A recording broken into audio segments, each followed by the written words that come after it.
The road to enlightenment is in this case, time-gated one, but not too difficult one, save for one or two challenges. In today's video, we're going to cover all of the weekly rotating challenges for Garden of Salvation, along with the one-time-only Triumph challenges needed for the Enlightened title. If you're looking for a specific encounter, check the description for timestamps.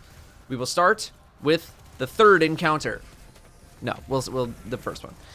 The weekly challenge Triumph is called Leftovers, aka the Staying Alive Challenge, where all you need to do is not kill certain Cyclops that spawn in the encounter.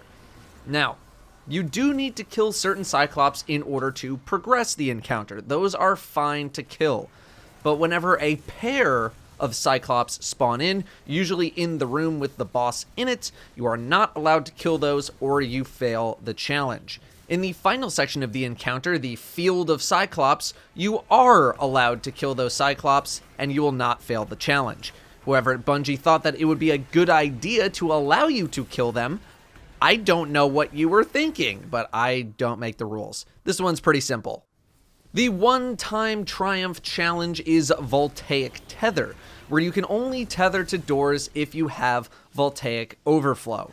This one is also pretty simple and just requires some on-the-fly callouts. 3 people will grab Overflow, tether to the door, and then progress the fight as normal, pushing forward while non-Overflow players handle the previous room.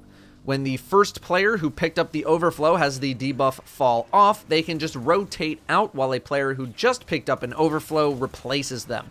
If you want to set up an order beforehand, you can. I just don't think you really need to. It's as simple as, who's got a debuff? Okay, you switch with me. And that's it. Alright, now what are your guys' timers? Stay fast, I got a minute. 20. Minute 30. Alright, 2 minutes. You guys 3 minute then. You guys 3 minute. The second encounter is where things get a little more tricky. The weekly challenge is called A Link to the Chain, where you need everyone to link together or get the Enlightened buff at approximately the same time. You can do this at different relays, you just need to count down with everyone together so that you're all linking at the same time. What my team did was the following. 2 people stayed behind at home base, 2 people went to the left, and 2 people to the right. The 2 people at home base would wait to kill the Angelic until the other 2 teams were in position. Then all 3 teams kill their Angelics, do a 3, 2, 1 countdown, and would all activate the tether box at the same time while already being in position to make sure the tether goes straight to the relay. No delays. After this, we would send both people from the right side and one from the left to the final relay with a person from home base covering for the right side team. The final relay would be unlocked by that team of 3. Then, after all the enemies are dead and enemies have subsided, the 3 players not at the final relay would stack up at home base, while the 3 at the final relay just stayed there. We did a countdown, 3, 2, 1 activate, and then continued the fight as normal, rebuffing together in groups of 3 after every subsided message as quickly as possible to avoid being locked out by Angelics. You should try to buff at relays that have already had Angelics spawn in so that there is no risk of being locked out of the tether box if you were too slow. The one-time Triumph challenge is Repulsion Theory, where you cannot tether if you are enlightened. This challenge can work pretty similarly to the weekly challenge in that you need to coordinate teams to tether together, except you can be much more on the fly about it as opposed to needing a rigid structure. You can send out your teams of 2, 2, 2, they all buff together, send 3 to the final relay, their buff will have fallen off by the time they need to rebuff, the 3 players at home can rebuff as well, and then you just continue the fight as normal, covering for each other if anyone gets out of place. You just don't all have to rebuff at the same time, and people can swap in and out as needed. The third encounter's weekly challenge is To the Top, where you can only bank 10 motes at a time. Thus, instead of doing the 5, 10, 10, 5 strategy of banking motes, you need to do 10, 10, 10.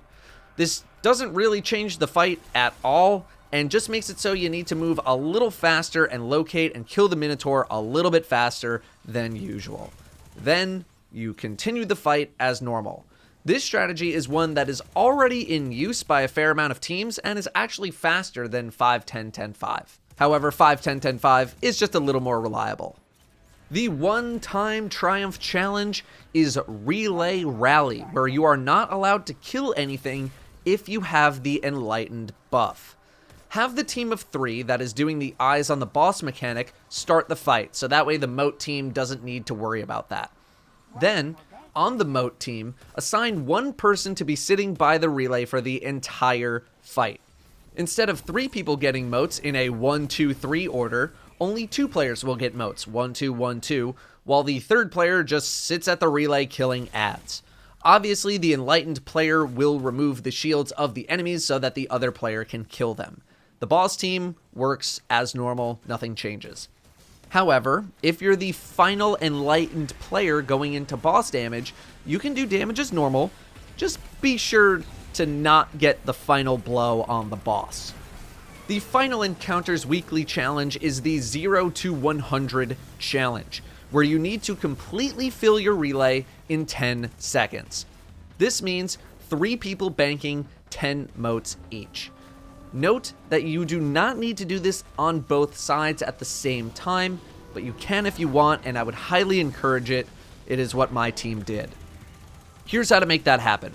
Players 1 and 2 go into their portal and both grab moats up to 9. Just don't get 10. Whatever you do, not 10, because you need to be able to refresh your timer. When both players have all of their moats, they are teleported out, and player 3 goes in and gets 10 moats and then is teleported out as soon as possible. Players 1 and 2 go back into their portal, finish collecting moats, so you both have 10, and then are teleported out as soon as possible. Then, all 3 players dunk their moats back to back to back. The moat collecting sequence needs to happen with a fair amount of speed because you don't want the moat timers to run out. So the solo player should use whatever means to collect moats quickly. Note that if you are doing this on both sides at the same time, this exact sequence is happening on that side too, and I would recommend doing both sides at the same time so that you will never need to worry about shielded Vex. You do also want to prevent any sacrifices during this time. You won't have a ton of time to make repairs either, nor do I think you should really bother with them since you're teleporting so often. Bringing a Well of Radiance to sit in is not a bad idea for damage phases. Note that you will need to fill the banks immediately for every damage phase. It is not a one-time thing.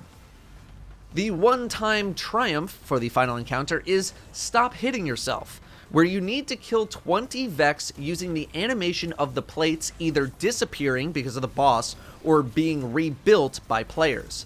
The plates will kill anything in the area of the plate when it is destroyed or rebuilt. The strategy my team used was to shoot the heads off of Vex that spawned in order to prevent them from running to the relays and instead aggro players.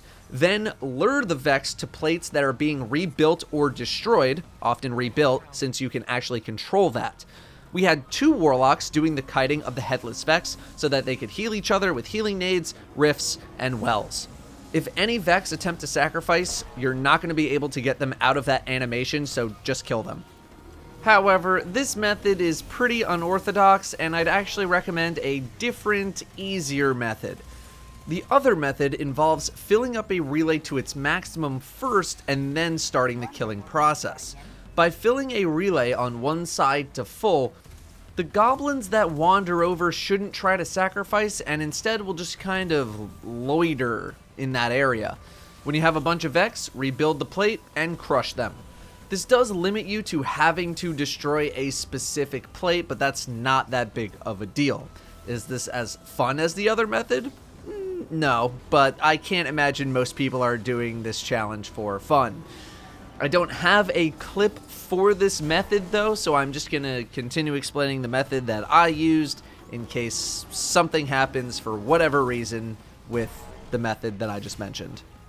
So, in the meantime, the other 4 players will be collecting moats, 2 players going to one side at a time, progressing the fight as normal. 2 people go into a portal, come out, the next 2 people go into the portal, come out, you fill the bank, you do it again, etc., etc. Enlightened players do need to remove shields, but try to let the warlocks or whoever's doing the kiting knock off the heads of the Vex so that they'll be the ones with aggro, probably.